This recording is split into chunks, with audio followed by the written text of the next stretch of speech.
প্রধান অতিথি এই জনপদের কৃতি সন্তান বিএনপি জাতীয় স্থায়ী কমিটির অন্যতম সদস্য জনাব আলহাজ সালাউদ্দিন আহমদ সাহেবের তার বক্তব্য শোনার জন্য কক্সবাজারের প্রতিটি অঞ্চল থেকে মানুষ অধীর আগ্রহ নিয়ে আজকে এই জনসভায় আসবেন এবং তার বক্তব্য শুনবেন। নেতাকর্মীর দিক নির্দেশনা নিয়ে ঘরে ফিরবে। আগামীতে জাতীয় নির্বাচন এবং ফেসিবাদের বিরুদ্ধে যে দিক নির্দেশনা দেবে সেই দিক নির্দেশনা নিয়ে নেতাকর্মীরা ঘরে ফিরেন। আমরা কাজে নেমে যাব এবং আমরা আশা করছি আজকের এই জনসভা কক্সবাজারের ইতিহাসে স্মরণকালের সবচেয়ে বৃহত্তম জনসভা আমরা করতে পারবো বলে আমাদের দৃঢ় বিশ্বাস।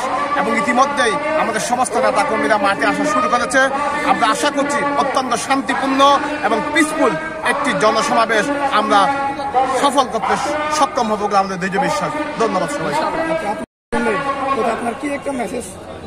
মেসেজ এটাই এক সভা, আজকে আমাদের প্রিয় নেতা, আমাদের অভিভাবক, এই জনপদের জননন্দিত জননেতা, কক্সবাজারবাসীর গর্বের ধন জনাব আলহাজ সালাউদ্দিন আহমদ সাহেব আজকে সমস্ত নেতাকর্মীর উদ্দেশ্যে যে নির্দেশনা দেবেন সেটাই যুবদল, সেটাই ছাত্রদল, স্বেচ্ছাসেবক দল, বিএনপি পরিবারের সবাই সেই দিক নির্দেশনা নিয়ে আমরা আগামীতে আমরা ঘরে এবং বাহিরে আমরা আমাদের কার্যক্রম পুরোদমে চালিয়ে যাবো ইনশাল্লাহ।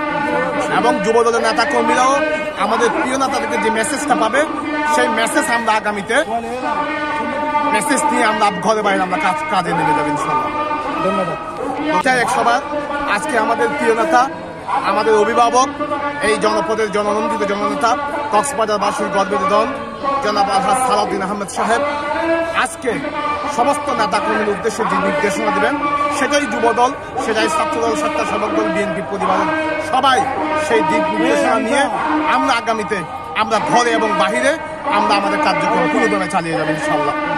এবং যুবদলের নেতাকর্মীরাও আমাদের প্রিয় নেতাদেরকে যে মেসেজটা পাবে সেই মেসেজ আমরা আগামীতে মেসেজ নিয়ে আমরা ঘরে বাইরে আমরা কাজে নেমে যাবো ইনশাল্লাহ। ধন্যবাদ।